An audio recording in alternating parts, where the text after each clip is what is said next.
I'm Lisa K. Donner, along with Jeff Charles, Andrew Moran, Sarah Cowgill, and James Fight. And this is the Conservative Five, Liberty Nation's online TV news program. On today's episode, battles and brawls in Bizarro land. Where's my lean cuisine? Supply chain hell. Have you noticed there are more and more products missing from the grocery store shelves? We'll tell you why. Dial 911 in Texas. George Soros says, hold please. Pandering to progressives has one city defunding police and reeling from the results. The royal flush, moderate Dems swirling the drain. Two Democrats are on the receiving end of their own party protesters. We'll play around in our Just for Grins and Giggles segment, political worst case scenarios, but this week we have a bit of a twist. Exclusively for our Member Zone subscribers, parents and teachers, the schoolyard brawl. Is Attorney General Merrick Garland really considering labeling parent protesters as domestic terrorists?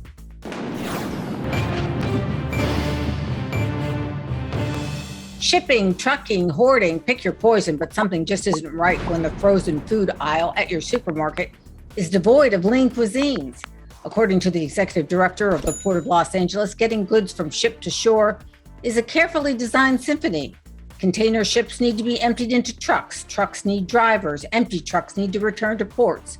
There's just so many elements that go into the supply chain that are beginning to break down. Oh my, Andrew, you recently looked into this pandemic-born phenomena. What's driving this latest supply chain problem? Well, as you explained, there are many factors at play here. The number one thing is that everyone is demanding everything at the same time as the global economy reopens. You have the ship container crisis. Weather conditions are impacting a certain commodity, so the output is not matching the demand. Work stoppages are happening in South America. So you have all these problems that are transpiring at the wrong time and at the exact same time. You know, I've used this example a couple of times already on LN Radio and the Uprising podcast. But you know, before COVID, let's say if there was a work stoppage in Chile, and you know, copper price would react by going up a few basis points. Nowadays, if there's a work stoppage in Chile because unions are protesting, copper prices go up 1 or 2%. So the same things happening across the commodities market, from soybeans to wheat. So you know, coffee shops need their coffee, restaurants need their burgers, and you know, the grocery stores need their eggs. So it's just everyone wanting everything simultaneously. All right, but Sarah, a lot of bizarre things are being affected. Christmas trees, a bucket of Kentucky Fried Chicken. You know, what's with all the weird products? Do you have any idea? There's a very huge shortage of people who actually want to work. And if you can't, as you and Andrew have said, if you can't get the trucks out of port and across the country to deliver the goods they need to deliver, that's where you're going to run into problems. There's just a work supply shortage out there as well. It's not just product. Jeff, it's interesting because I was at an event the other day, and a friend of ours owns a very large trucking company in Virginia. And he said, you know, I just can't find people that want to drive trucks.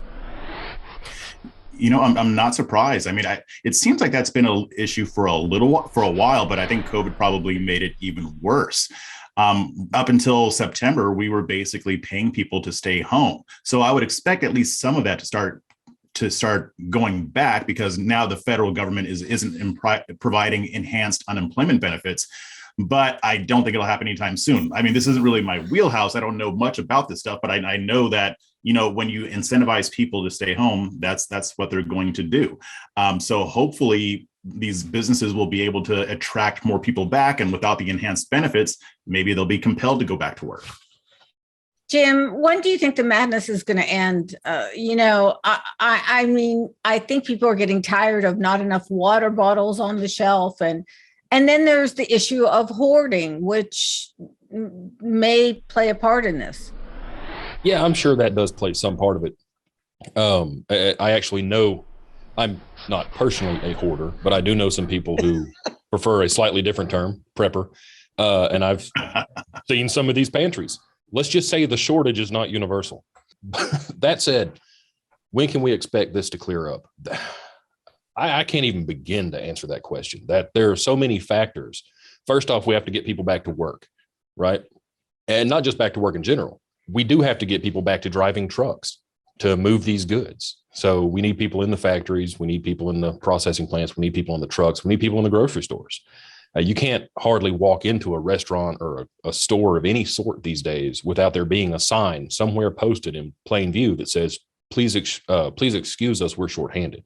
I was writing this morning about, I was reading this morning about the whole Long Beach, Los Angeles ports, and many industry observers are saying that it's not going to clear up until sometime early to mid 2022. So this problem is going to extend way beyond Christmas. And I mentioned Christmas because a lot of these retailers are saying, hey, come do your shopping early just in case there's not enough products on the shelves. And I will say too that companies are reacting to this problem. It may not solve the problem, but they're doing something about it. Costco, Walmart, Target, they're renting out their own cargo ships as opposed to using a third-party source to ship their goods from Asia to the West Coast of the United States. But the problem is that they're doing that, but they're inevitably going to pass the cost on to the consumers, because the main problem is that as a 40-foot container of their own is going to cost $20,000.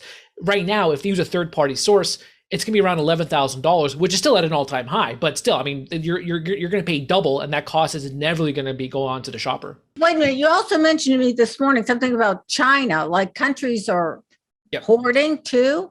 Yeah, well, the thing with China is that they're the largest consumer of soybeans, and I think they're the second largest consumer of wheat. But regardless of the case, they're purchasing a lot of goods: oil, soybean, wheat, corn. They're doing a lot of this, and they're trying to rebuild their strategic reserves, and they're trying to feed their population. One of the main factors right now is their pig supply. So right now they're importing large amounts of pork because their pigs are suffering from African swine flu. So they're killing off a lot of their tremendous meat supply. So that's another issue too of why you may be spending more pork at the grocery store, because all of that is going to China. So China's playing a huge part, whether directly or indirectly, whether it's in nefarious motives or not. They're going to be a huge factor moving forward when it comes to solving the supply chain problem. Okay, Jim, sorry I cut you off. But now you can talk about the bacon shortage. Well, to address what Andrew just said, there is also a supply side issue, or potentially a supply side issue for other nations. I'll never forget the article. I can even tell you it was the July 2005 edition of Forbes magazine I read it in, where the journalist had an interview with the CEO of Saudi Aramco and specifically asks, okay, you talk about all this profit, and that $100 barrel of oil, that was the price at the time, of course, only cost you $2 to produce. What happens when the price falls below $100 a barrel? And the answer was a laugh. And then we just ship out fewer barrels. Restrict the supply so the price goes back up. I don't know that is happening, but that's certainly a factor that could be happening. Well, when it comes to OPEC just finished their monthly meeting, and they're saying that they're not going to ramp up output like Joe Biden wants. They're still going to stick to their 400,000 barrel per day increase from their agreement they had in July. So energy prices are still going to be sky high, and the energy crisis, as I've pointed out before, is going to intensify in the northern hemisphere. So that's going to be another problem to look out for in this whole supply chain problem. Hey, well, of course. I mean, doing what Joe Biden wants doesn't necessarily make that money for him. Sarah, you mentioned to me that you weren't seeing a lot of shortages in the heartland, but your farmers out there still have to buy, gas and diesel to run their tractors, et cetera, and they're paying more for this stuff. Our gas prices have gone up quite a bit during this administration, and especially lately. This administration, Mr. Biden, has a big public image problem on his hands. You've got people afraid, and they're buying in bulk, like, hundreds of dollars worth of dried milk and supplements and vitamins and medicines that they're trying to get their hands on. And even though that sounds, doomsday prepperish, it's really not. It's really a factor of they can't get things right now. So they're going to get what they can get and hoard it. And that's an image problem. It's going to be the people who are afraid and are talking about it, and they're all over social media. And that's the image problem, is that people feel we're running out of food and gas and the ability to stay alive. That's not going to go well for elections coming up. So they got to get their act together and do something pretty quick before 2022. I don't see it here. I really don't. But I do see people starting to freak out about not being able to get supplies that they need. All right, Andrew, I'm going to give you the last word because you're our economics correspondent. Yeah, well, it may not deal with you guys, but in my case, I haven't had any issues buying any of my vegan meat proteins. I still can buy my Beyond Meat ground beef. I can still buy my Eve's chicken burger, so I'm still good on that front. So I'm all set. There is a benefit to not having a lot of competition. Okay, vegans out there, don't eat our bacon. When will the madness end? Liberty Nation will try to bring you the latest and most pertinent information on supply chain hell. We certainly do hope it ends soon. Thanks for joining us, and thanks, panel.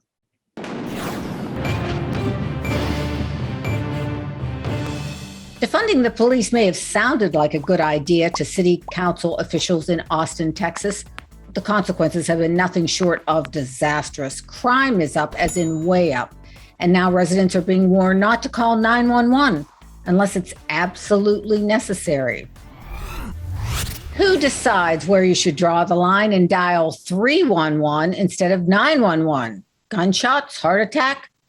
911 was created back in 1968 to take away the burden of trying to remember a 10-digit number when you needed help. It really revolutionized how police, paramedics, and fire responded to emergencies. But when the Austin City Council cut $150 million from the police budget last year, things began to go sideways. Jeff, you have a close relationship with the city of Austin. How did this even happen in Texas? Yeah, here in Austin, the brain surgeons on our city council decided to slash funding for the police. But even before that, they were holding up police academy classes. They were the city council is very, very, very far to the left.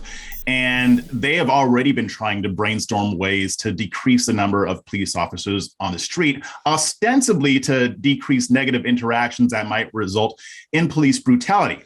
Here's the thing. The Austin Police Department, they've had some issues. But in general, our police department doesn't have as many issues with police brutality as other cities do. So there really isn't a need to do this. This is just part of their agenda. They want power. They want to make it seem like they're doing something when they're not really doing anything. Meanwhile, this year, we've already hit 60 homicides.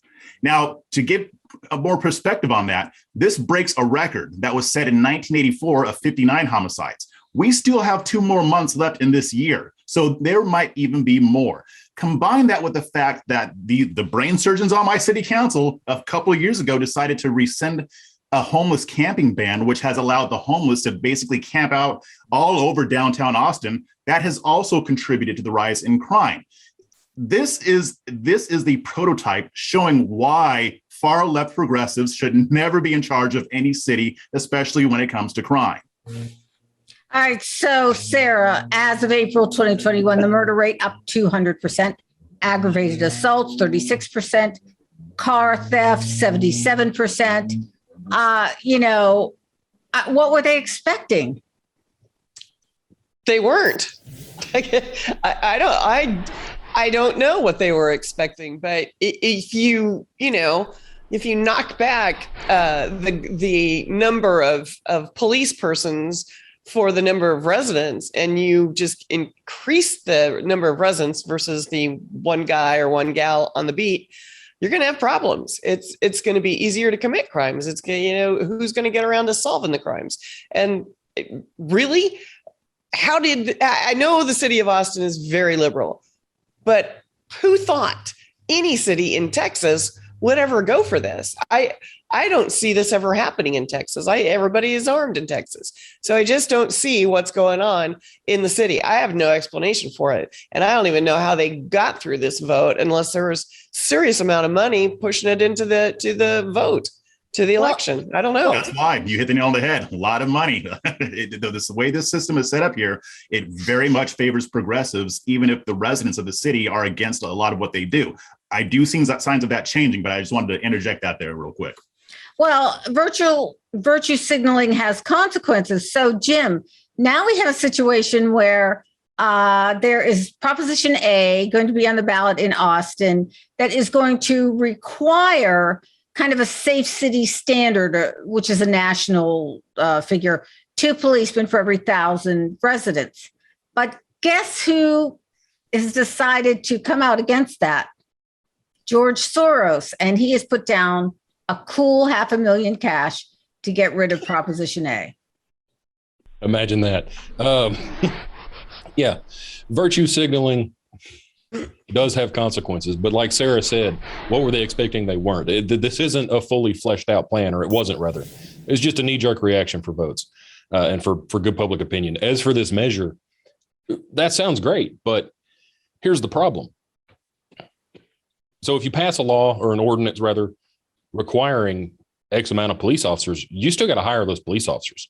Are the people who are qualified to be police officers in Austin, do they want the job right now in this climate? Yes. Well, they don't have a police academy, but they do have another class of officers coming out. So, there are some policemen coming on, but obviously there's not enough. And let me just ask you this, Andrew.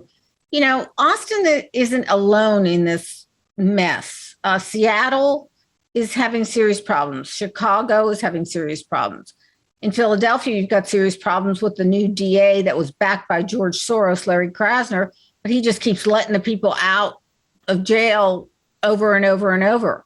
So it looks to me like we're dealing with, a national problem because a lot of these city councils in urban areas are very liberal. Yeah, I think the solution, at least in Austin's case, is to have this proposition. Maybe George Soros will back it or not. I think considering his trips to the gym and his new GAT in his pocket, Austin residents should call Jeff's number to come to the rescue. I think everyone would endorse that proposal. What do you think, Jeff? Would Jeff endorse that proposal? Forget 311. Just dial Jeff Charles. Yeah, see, that's what they messed up. Just Jeff. They have messed the thing up so badly that I went and actually got a gun. So, that's one of the reasons why. And gun ownership is going up across the board because it's not just Austin, right? Like we said, it's New York, Los Angeles, DC. People are buying guns because of increasing crime rates, because Biden is a great salesman for guns, especially since he wants to restrict them. I was talking to Jim about this. I had to call around to many different places just to find hollow point ammo. So this could probably easy there, Jeff. I don't want us to run out. Right, exactly. So that's the thing. I guess that's a silver lining because I do think that more responsible citizens should be armed. But at the same time, you don't buy a gun because you actually want to be in a situation where you have to use it. It's something that you do in case you have to use it. But the people who are in leadership here, they don't care. We say virtue signaling has consequences. You're right. But it doesn't have consequences for the people doing it because they're insulated from the consequences of their actions, at least so far. It's people like us who have more of a chance of suffering because they want to make it look like they're doing something, and they really don't care about our safety. Well, I think we need to keep in mind that one of the unintended consequences of hobbling a police department is all your first responders are in danger. They go into some pretty sketchy situations to try to rescue and save people. And if they don't have people backing them up and there's not enough police, then you're going to have first responders sitting on their hands waiting for somebody to help them out. And that, it's just, there's just a ripple effect of things that are going to happen over time if this continues to go on in Austin or any major city. And they may not have any more information than just, we've got a person down at this address. And what's even more ridiculous about this whole thing, especially in Austin, like I said, Austin Police Department does have some issues, but it is leaps and bounds better than a lot of other cities. Our police department just put 2 officers on 90-day leave because they didn't intervene when another officer was using excessive force. You don't hear about that happening very often, officers being held accountable. APD did not need to be defunded. They don't need any of these measures. They might need some tweaks here and there, but nothing like what they did. Andrew, I think this is a good message. Yeah, I think it's a good message for libertarians because libertarians have been saying for years that the government can't protect you, it won't protect you. So when Jeff's talking about more people are buying guns, I think that's an indictment of people are thinking, yeah, you know what, maybe the libertarians are right. Well, maybe not the libertarians are right, but the idea in spirit is that, yeah, the government can't protect me, I can only protect myself. So it really proves that government's a failure and they'll never be at your back. Yeah, this may be an unpopular calls. Wow, that's a good wrap up. Like I say, this may be an unpopular thing to say to both sides, but the Supreme Court has ruled multiple times that the police are not constitutionally obligated to protect you. That's your job. Yep. That's a perfect ending. There you go. Okay. Well, Austin seems to be the pilot program for what not to do. It's a real head shaker, folks. Thanks for tuning in.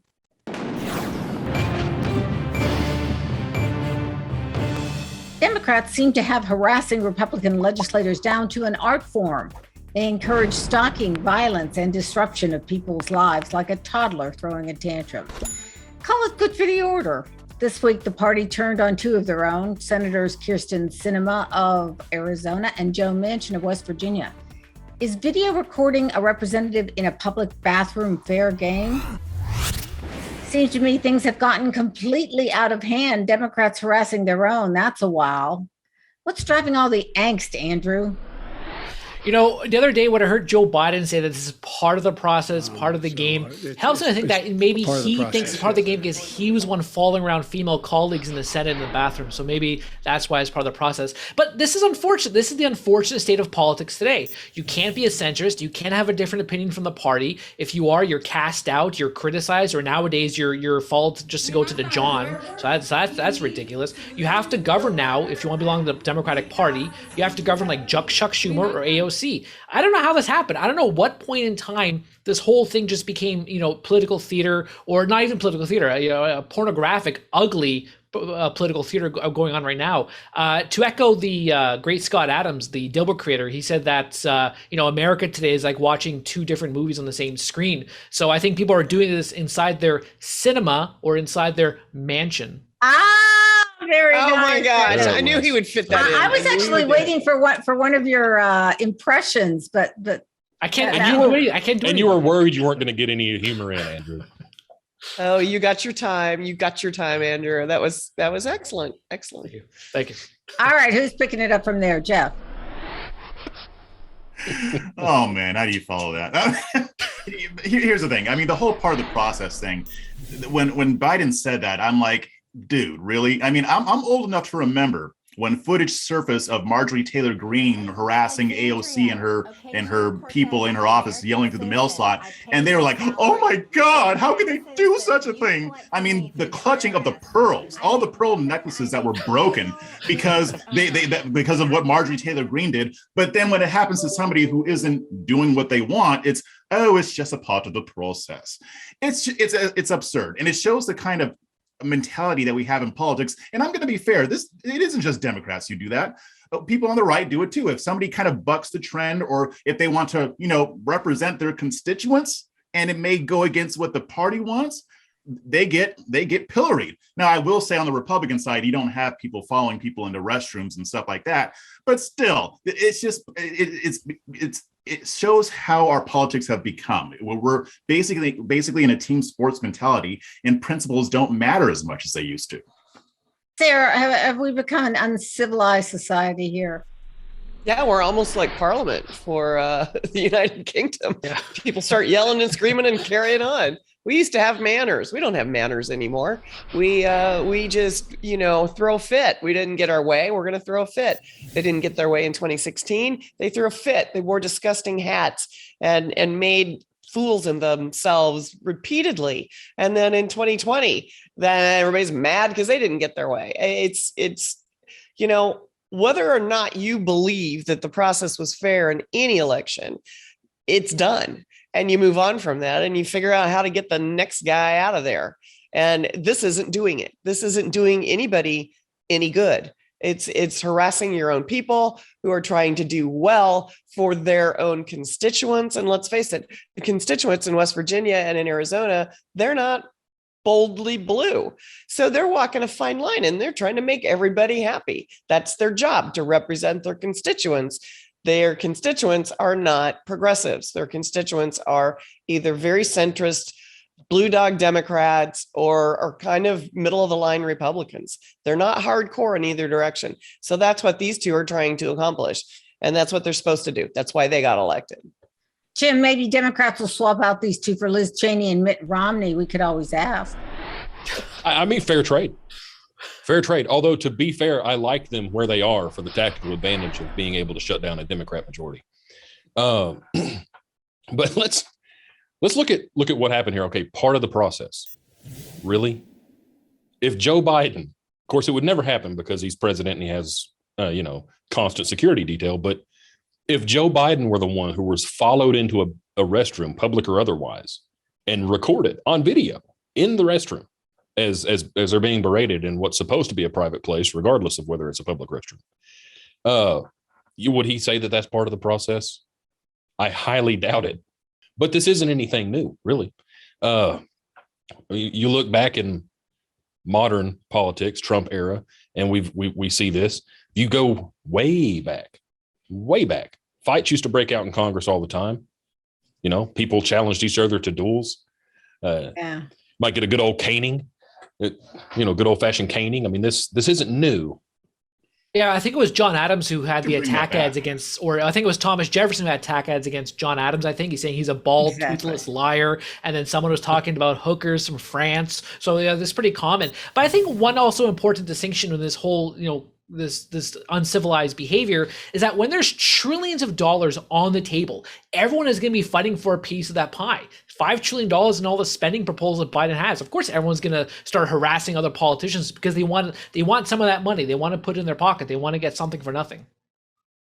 Well, and it's not unheard of. Let's face it, with the Pandora Papers, there's a lot of people with a lot of money in a lot of countries, and that does not exclude the United States of America.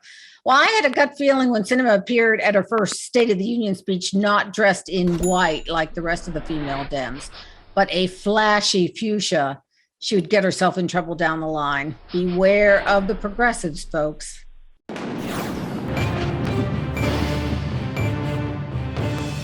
Well, folks, we have so much fun with our own version of worst case scenarios. We're doing it again with a bit of a twist.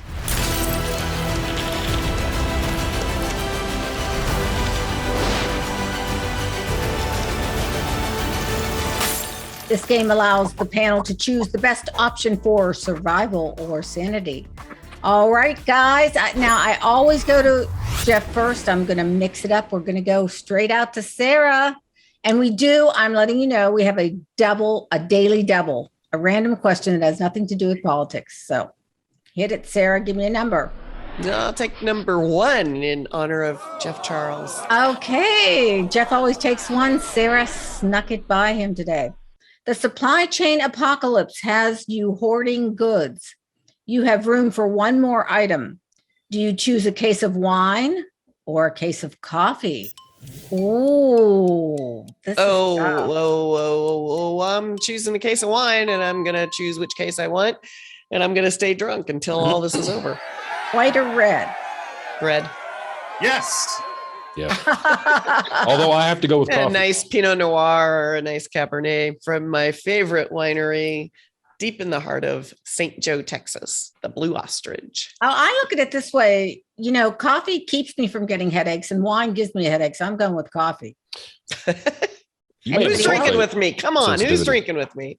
I got drink all the. Sarah, I'm drinking with you, but I've been brewing my own wine for more than 2 decades. Yeah, I ain't drinking your swill. Andrew, what were you going to say? Oh, I'm saying I would take the coffee because I got to write all the content for Liberty Nation about the supply chain apocalypse. Exactly. All right, Jeffrey, pick a number from 1 to 5. Let's see if you get the daily double. 5. You pick 5? Yep. 5.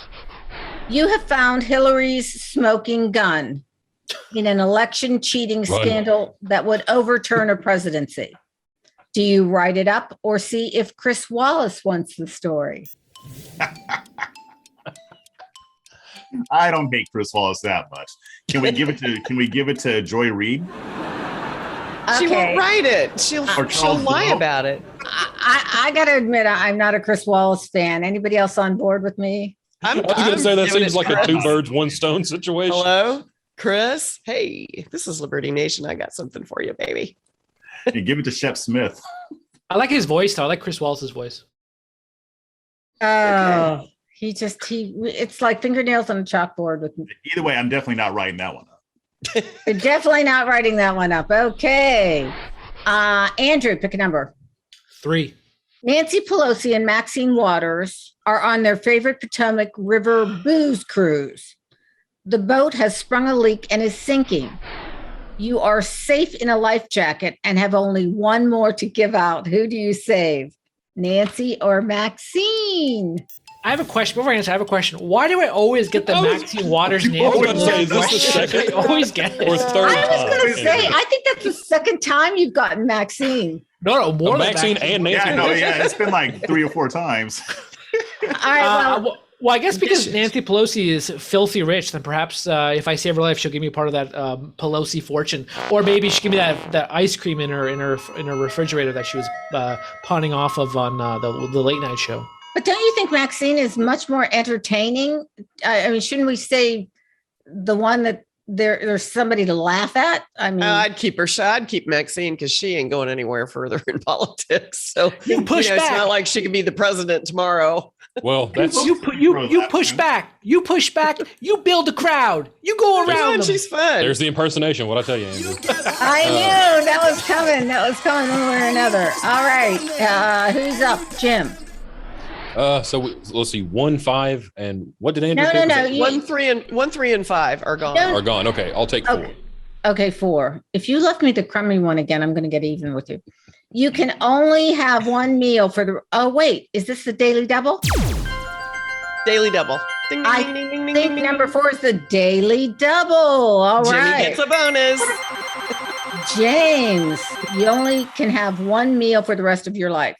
Do you pick refried beans and tacos or eggs with bacon and fried potatoes? Oh, that's such an easy one for you. I can answer that for you. Man, you might be surprised. I very rarely eat breakfast food. I don't like breakfast. You're picking refried beans and tacos? Yeah. I like tacos. Tacos are great. I love Oh them. my gosh, I'm shocked. I mean, Now, I love me some bacon sometimes, and I really do like bacon, just not first thing in the morning. But if it's the only thing I'm going to eat from here on out, I got to spice it up a little. wait a minute. You wrap your meatloaf in bacon. I know this about you.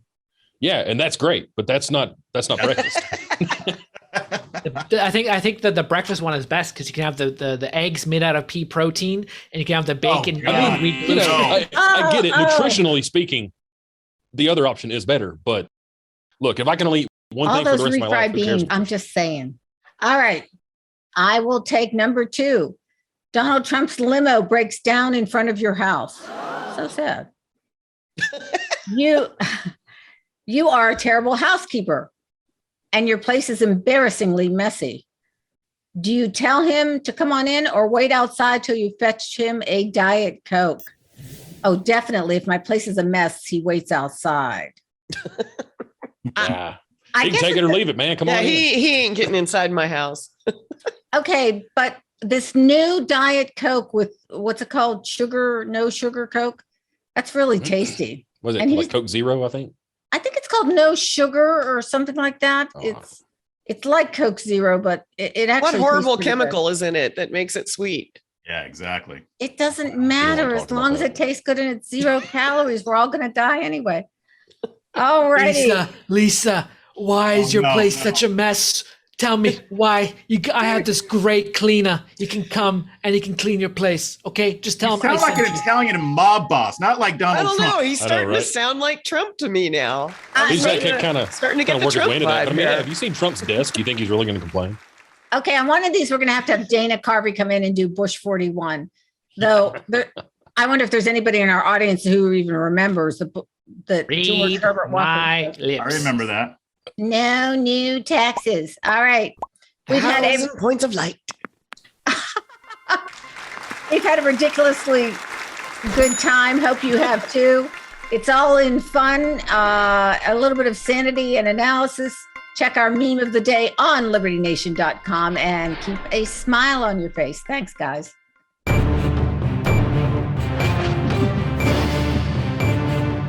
That's it for our Conservative 5 panel today. Check out our other C5 shows and segments on your favorite video platform, YouTube, Vimeo, Rumble. We're on them all.